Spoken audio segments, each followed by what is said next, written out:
Related हम यहाँ पे आपको जानकारियां देते हैं इन डेप्थ में। एज यू नो कि कोलकाता के अंदर एक ट्रेनी डॉक्टर के साथ रेप हुआ, 9 अगस्त की ये घटना थी। उसके बाद जो है नेशन वाइड एगिएशन आपने देखा है, और रिसेंटली इस केस को लेके बहुत ज़्यादा सुप्रीम कोर्ट ने भी, हमारे जो जस्टिस है DY चंद्रचूड़ जी, इन्होंने भी यहाँ पे कंसर्न जताया और बोला कि अगर डॉक्टर सेफ नहीं है तो वो कैसे किसी और को वहाँ पे हेल्प कर सकते हैं। तो बहुत सारी चीज़ें हुई, इस केस को दबाने की भी कोशिश की गई। कहीं ना कहीं अगर आप देखोगे तो FIR फाइल नहीं हुआ था स्टार्टिंग में, बहुत सारी चीज़ें आपको इस केस से जुड़ी हुई नजर आएगी। एक बार हम इस केस के ऊपर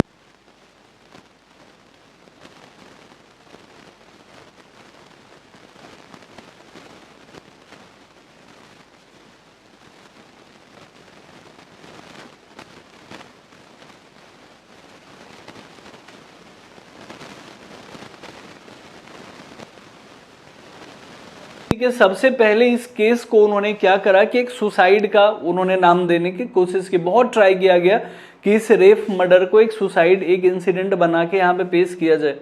हालांकि धीरे धीरे चीजें जो है उनके हाथ से निकल गई। लोगों को जब इसके बारे में पता चला, जब ऑटोप्सी रिपोर्ट हमने देखा, तो हमें ये पता चला कि बहुत ही क्रूरतापूर्ण ये जो इंसिडेंट है, बहुत ही क्रूरतापूर्ण था। और कुछ लोग इसे निर्भया 2.0 के नाम से भी जान रहे हैं। आपको पता है कि 2012 में एक ऐसा इंसिडेंट आपको दिल्ली के आसपास देखने को मिला था, और अब ये कोलकाता में ये इंसिडेंट हुआ है। और ये इंसिडेंट देखो कोई एक दिन का नहीं है, हर दिन ऐसे इंसिडेंट हो रहे हैं। अभी रिसेंटली हमने देखा है कि जो बदलापुर है, जो मुंबई का थाने वाला एरिया है, वहां पे भी आपने एक इंसिडेंट देखा कि एक 4 साल की मासूम सी बच्ची है, छोटी सी लड़की है, उसके साथ प्रॉब्लम्स वहां पे उसे फेस करना पड़ा। इससे जस्ट पहले हमने देखा है कि बिहार के मुजफ्फरपुर में एक 14 साल की लड़की जो स्कूल से आ रही थी, उसके साथ वहां पे रेप हुआ है। अभी कल की अगर आप बात करोगे तो कल आगरा के अंदर एक लड़की जो स्कूटी से जा रही थी, उसको बाइक वाले पीछा करके उनको परेशान कर रहे थे। तो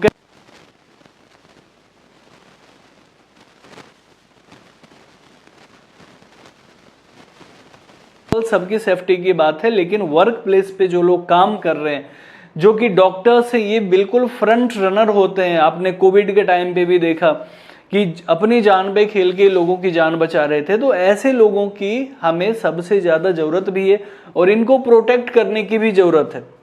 इसीलिए सुप्रीम कोर्ट ने एक रिसेंटली कमेटी बिठाई, और इसके बाद जो सुप्रीम कोर्ट है, इसमें DY चंद्रचूड़ ने बेसिकली एक टास्क फोर्स का गठन करने का बोला। उसके अंदर इन्होंने बोला है कि जो इंडियन मेडिकल एसोसिएशन है, कुछ इसके मेंबर होंगे और प्लस कुछ गवर्नमेंट के, कुछ जुडिशरी के मेंबर होंगे, और बेसिकली एक टास्क फोर्स बनानी चाहिए। ये वही न्यूज आप देख रहे हो कि हेल्थ केयर वर्कर्स के लिए प्रोटोकॉल की बात यहाँ पे की गई है हमारे चीफ जस्टिस ऑफ इंडिया के द्वारा। और सुप्रीम कोर्ट का जो बेंच है, अगर आप देखोगे तो the bench took so motto cognizance of the case, emphasizing the urgent need of a national consensus on a standard safety protocol for the medical professionals। देखो सोमोटो केस के अंदर बेसिकली क्या होता है कि सुप्रीम कोर्ट सोल अथॉरिटी बन जाती है। यहाँ पे सारा संज्ञान जो होता है केस को अपने अंदर ले लेती है, और यहाँ पे CGI ने ये बोला कि अब बिल्कुल जरूरी है, जितनी जल्दी हो सके सडन हमें कुछ ना कुछ एक्ट करना पड़ेगा, और ये बहुत जरूरी भी है। अगर वर्किंग प्रोफेशनल तक सेफ नहीं है तो आम आदमी की हम क्या बात कर सके। ये वो इंसान है जो फ्रंट रनर होते हैं, जो देश की तरक्की में अपना योगदान देते हैं, आगे बढ़ चढ़ के, ठीक है। तो इसके बाद जो है फाइनली सुप्रीम कोर्ट ने यहाँ पे बोला कि इसके लिए हमें क्या करना चाहिए कि हेल्थ वर्कर्स के लिए एक, आपके लिए यहाँ पे एक नॉर्म्स बनाना चाहिए, जिसके अंदर उनको बेसिक सुविधाएं प्रोवाइड करवाई जाए, उनकी सेफ्टी का ख्याल रखा जाए। अब जब हम लीगल प्रोविजंस की बात करें तो as per the constitution of India, health and law and order are state subject. अब यहीं पे देखो प्रॉब्लम क्या है कि चूंकि ये स्टेट का सब्जेक्ट है, और अगर स्टेट यहाँ पे जो एक्चुअल उन्हें स्टेप उठाना था अगर वो नहीं उठाएंगे तो फिर जो है केस सप्रेस हो जाता है, और ये आए दिन की घटना घट गई है। चूंकि स्टेट, हर स्टेट ये चाहता है कि वो इस केस को दबाया जाए। जिस स्टेट में इंसिडेंट होगा वहाँ के प्राइम मिनिस्टर, वहाँ के चीफ मिनिस्टर अपनी छवि बचाने के लिए बेसिकली चाहते हैं कि इस केस को जल्दी से जल्दी निपटा दिया जाए। तो कहीं ना कहीं अब सुप्रीम कोर्ट ने बोला है कि भले ये स्टेट सब्जेक्ट का मैटर है, लेकिन सुप्रीम कोर्ट जिसको as a protector of constitution बोला जाता है, तो अब उन्होंने बोला है कि नहीं, अब जो है हम इसके ऊपर सो मोटो चार्ज करेंगे, अब हम इसके ऊपर एक्शन लेंगे। तो फाइनली यहाँ पे देखो एक सेफ वर्क इन्वायरमेंट की बात की गई है। और यहाँ पे बेसिकली अगर आप देखोगे तो चूंकि अगर इंडिया के अंदर देखो गवर्नमेंट सेक्टर में, चाहे पब्लिक सेक्टर यूनिट में चले जाइए, हॉस्पिटल्स के अंदर चले जाइए, आपको पुअरली सिक्योर्ड वार्ड्स दिखेंगे, कोई सिक्योरिटी नहीं है। आपने अक्सर सुना होगा कि किसी पेशेंट की डेथ हो जाती है तो डॉक्टर को पीट दिया जाता है। तो यहाँ पे ये बोला गया है कि इंफ्रास्ट्रक्चर का आपको डेवलपमेंट करना पड़ेगा, ताकि वहां पे जो डॉक्टर्स, ये जो भी वर्कर्स हैं, उनकी जो लाइफ है उसको कोई थ्रेट ना पहुंचे। ठीक है, सिक्योरिटी गार्ड आपको होना चाहिए, प्रॉपर लाइटिंग होनी चाहिए, कैमरा होना चाहिए, मतलब ओवरऑल बेसिकली आपको सेफ्टी मेजर्स लेने पड़ेंगे। ठीक है, अब इसके बाद अगर हम देखें एग्जाम्पल के अगर आप देखोगे तो बहुत सारे आपको दिखेंगे, ग्लोबली जो है बहुत जगह आपको दिखेंगे, और कुछ देशों ने इसके लिए जीरो टॉलरेंस पॉलिसी अप्लाई किया है। अगर यूनाइटेड किंगडम की बात करें तो वहां पे अगर वहां का जो नेशनल हॉस्पिटल का जो स्टाफ है, अगर उसके साथ आप बदसलूकी करते हो तो वहां जीरो टॉलरेंस पॉलिसी है। ठीक है, आपको तुरंत वहां पे आपके ऊपर कार्रवाई की जाएगी, बिल्कुल आपको बढ़ता नहीं जाएगा। इंडिया की तरह नहीं है कि छिपाते रहो चीजों को। बंदा यहाँ पे जिसके ऊपर एलिगेशन लगा है उसको दुबई भेजने की बात हम यहाँ पे करते रहते हैं। और इंडिया के अंदर देखो ये बहुत बड़ा एक कंसर्न है, क्योंकि अगर हम बात करें, अगर आप चीजों को समझो, हर स्टेट के अंदर लॉ एंड ऑर्डर सिचुएशन अलग अलग है। अगर आप, मैं एक एग्जांपल दूं, इंडिया के अंदर राम रहीम की अगर हम बात करें, जिसके ऊपर केस फाइल हुआ, उस केस के ऊपर वर्डिक्ट आ गई, वो गिल्टी प्रूव हुआ, उसको जेल हुई है और उसके बाद वो 10th टाइम पैरोल पे बाहर आ गया। तो इंडिया के अंदर ये चीज आपको देखना पड़ेगा, और एज ए सिटीजन ये आपकी रिस्पॉन्सिबिलिटी बनती है कि आप सरकार से इस पे सवाल पूछो, क्योंकि हमारा देश कोई महान देश नहीं है। अगर यहाँ पे रेप हो रहा है, मर्डर्स हो रहे हैं, ऐसे इंसिडेंट हो रहे हैं, तो कहीं ना कहीं हमारे और आपके कैरेक्टर की बात है। ठीक है, तो इसमें गवर्नमेंट से सवाल पूछना बहुत जरूरी है। अब हम बात कर लेते हैं टास्क फोर्स के बारे में। तो देखो सुप्रीम कोर्ट ने नेशनल टास्क फोर्स के फॉर्मेशन की बात की है, हेल्थ केयर सेक्टर में जो भी वर्कर्स हैं उनको प्रोटेक्ट करने के लिए। अब इसके अंदर मेंबर कौन कौन से होंगे, तो देखो इसके अंदर कौन कौन से मेंबर होंगे, ये उसका न्यूज का कटआउट है जिसमें ये बोला गया है कि इसके लिए किया जाएगा। मेंबर्स की बात करेंगे तो देखो मेंबर कौन से होंगे, सर्जन वाइस एडमाइरल, ये आरती सेरेन है, ये सब नाम उनके हैं जो कि इनके मेंबर होंगे। कुछ डॉक्टर्स होंगे, कुछ लॉ के मेंबर होंगे, ये सब मिलके एक कमेटी बनाएंगे, और ताकि ये एक रिव्यू कर सके कि जिस एनवायरनमेंट के अंदर आप वर्क कर रहे हो वो क्या सेफ है वर्कर्स के लिए। मेडिकल फील्ड में जो वर्कर्स हैं, हॉस्पिटल के अंदर जो वर्कर्स हैं, उनके लिए क्या वो सेफ है या नहीं, इसके ऊपर बेसिकली ये सब क्या करेंगे कि ऑब्जर्वेशन करने का काम करेंगे।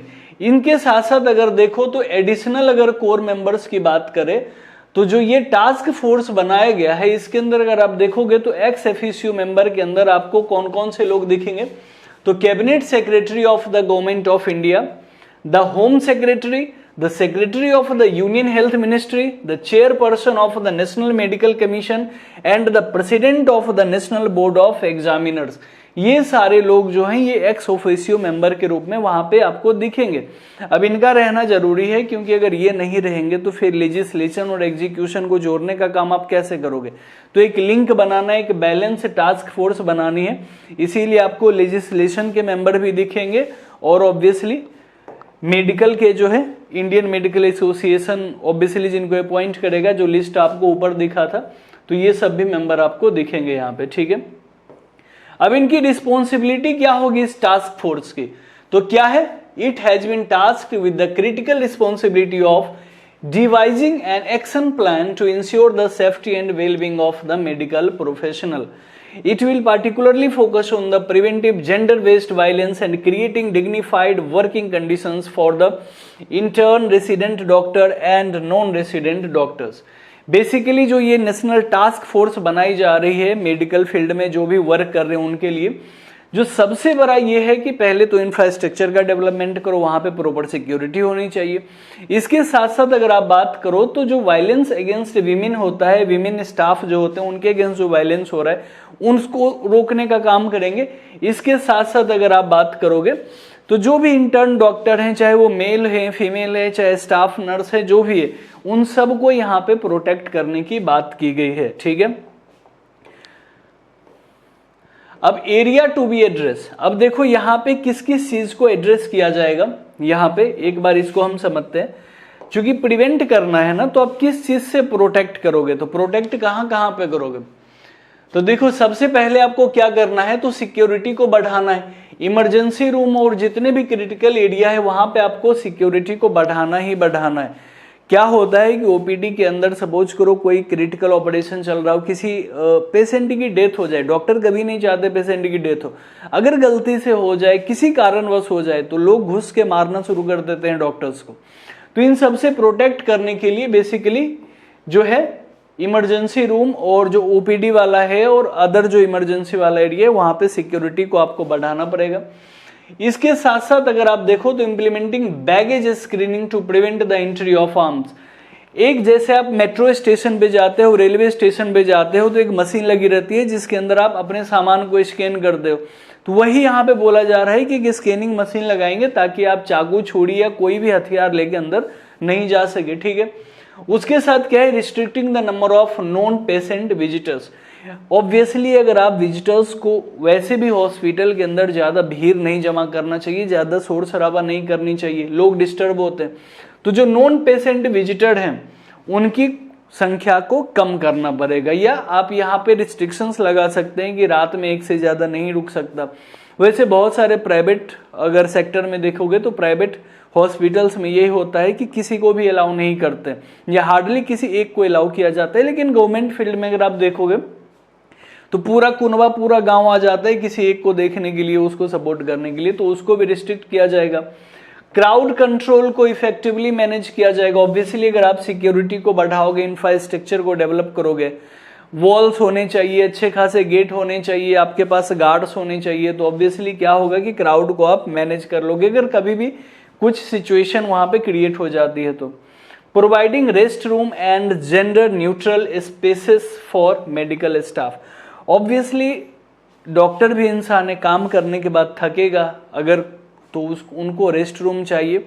और एक ऐसा इन्वायरमेंट वहां पे आपको बनाना है जहां पे कोई तंज ना कसे, कोई फीमेल है उसके ऊपर ना तंज कसे, कोई मेल है अगर वो कैपेबल कम है तो उसके ऊपर तंज कस दिया जाता है। तो ऐसा सिचुएशन नहीं होना चाहिए। तो ये सारे एक्शन प्लान के अंदर कुछ सेवरल कीज हैं जिसको वहां पे, ठीक है।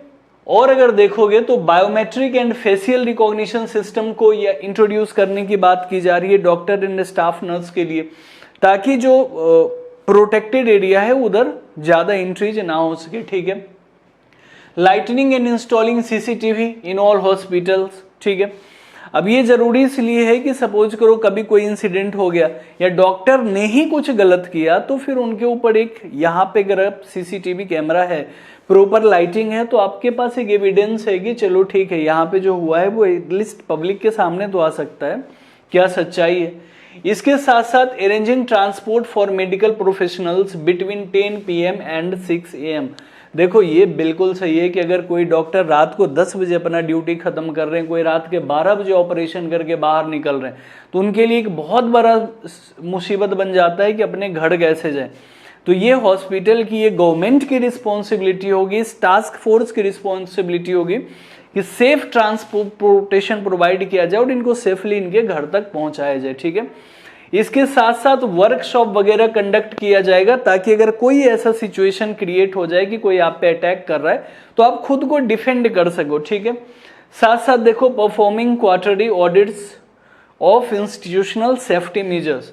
जिस हॉस्पिटल में वर्क हो रहा है, काम चल रहा है, वहां पे क्या करना है आपको, साल में 4 बार, क्वार्टरली मतलब हर 3 मंथ में एक बार। तो अगर हर 3 मंथ में एक बार सेफ्टी मेजर्स को अगर आप चेक करोगे तो ऑब्वियसली बहुत ज्यादा बेनिफिट यहाँ पे मिलेगा। ठीक है, तो यही सारी चीज हैं जो आपको बेसिकली ये टास्क फोर्स बनाया गया और इस टास्क फोर्स के अंदर ये सारी की पॉइंट्स रखे गए जिसके ऊपर जो है आपको वर्क करना है। ठीक है, और एक चीज आप समझो, मैं बार बार यही बोलता हूं कि आप यूथ हो, आप यंग जनरेशन हो, आपको सवाल पूछना चाहिए।